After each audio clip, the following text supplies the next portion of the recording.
Third lesson of four. There's only 4 lessons, by the way, in case you're counting, in case you're watching, there's only 4 lessons.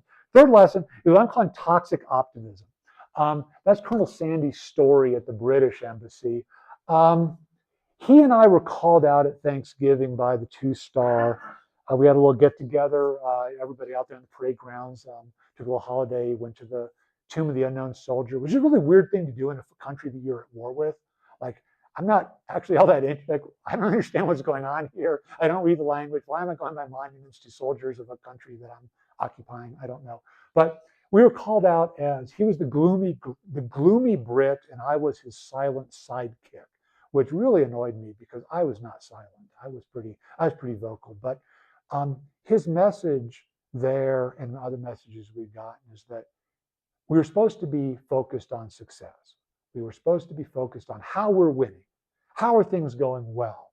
And people like me who are pointing out, things aren't really going all that well, and there's problems here, and there's risks, we would be cursed at, we would be shouted at, and that would set an example for others.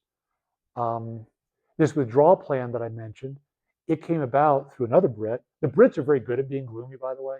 The Brits are not Americans. They have a more realistic view, perhaps, on likely outcomes, in my opinion. But was basically Simon's take on this was, we are a goal down in injury time. Now, how many of you know what that means? See, that's the problem with Brits. They talk soccer. What that means is that, how about we need to pull the goalie in the last few minutes of the game or something like that? That might mean more to Americans. The idea was, we're already losing. We need to take desperate risks or we are going to lose this war. This wouldn't resonate with Americans very well. Some of the arguments on the withdrawal plan was, our allies are uncomfortable with the conduct of the war. They're talking about withdrawing from the coalition, taking their troops home. If we announce a withdrawal plan, that might give them a reason to stay. And there's some of the response to that was, we don't need them anyway. They won't do that, and we really don't need them all that much anyway. Like, okay, maybe. But the other concern was, after this is all over, United Nations mandate expires, the new Iraqi government, we don't know who's going to get elected. We don't know who they're going to be. They could tell us to leave. They could say, thank you very much. Appreciate getting rid of Saddam Hussein, go home.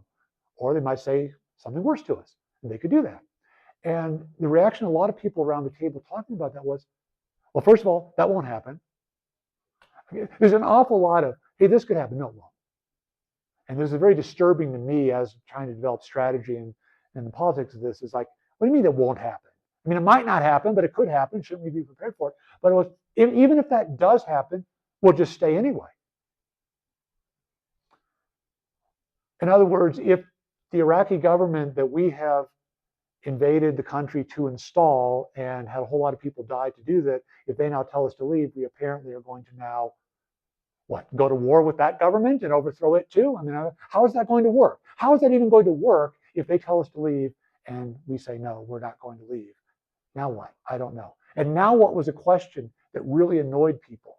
It annoyed Colonel Vortex.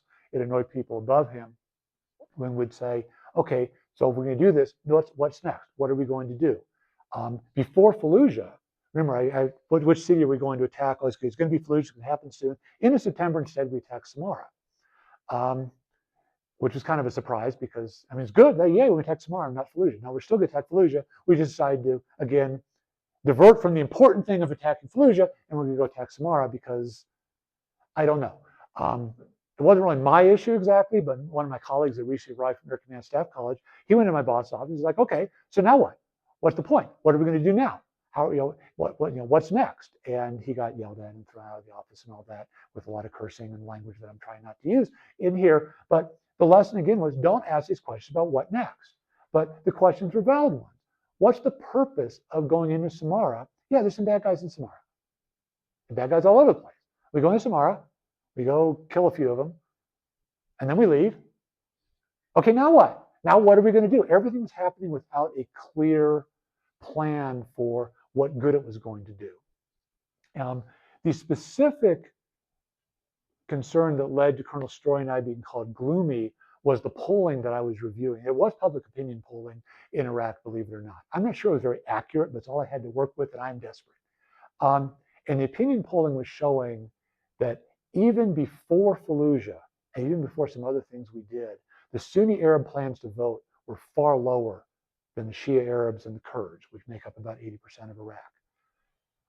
And this is a problem for our plans in Iraq, because if the Sunni Arabs weren't going to vote, they weren't going to be regarding the outcome of the election as legitimate, and that's going to have a whole lot of bad effects down the road.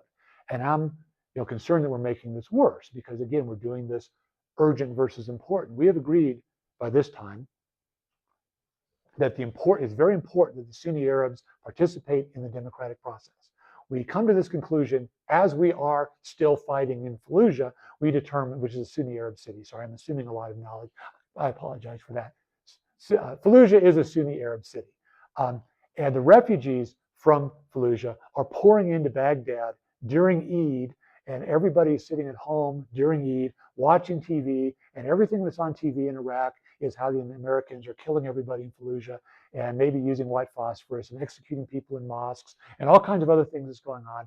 And the optics of this, which is a weird thing to say, this is a war, right? What about the optics? Well, we care about the war, the optics, because the decisive point of the campaign is on the political side, not on the military side. We're not going to win this by fighting the people in Fallujah or Mosul or anywhere else, but by getting the Iraqi people to decide they support the process. And we were undermining this. But we've now decided, yes, this is important. And my last task is what we call the Sunni engagement strategy, which, as you might imagine, is a strategy for engaging with the Sunnis and get them involved. And the commanders agreeing that, yes, this is what we need to do. Basically, don't do anything that might cause problems. And yet we are still doing this. We have attacked the number one Sunni mosque in Baghdad, North Baghdad, called Abu Hanifa, on Friday, during prayers and all of that, for no particular reason except it was sort of urgent. We heard there were weapons there. Well, yeah, I mean, yes, this is Iraq. Every building has weapons in it. You don't attack a building just because it has weapons in it, and especially you don't particularly attack this building on that day at this moment.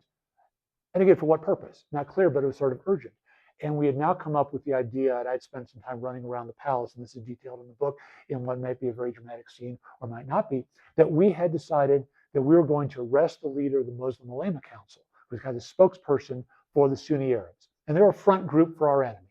They were a front group for the jihadists. They were very cagey about resistance and violence and just how many people it was okay to kill and when to kill them and all that. And he was an annoying guy, I suppose.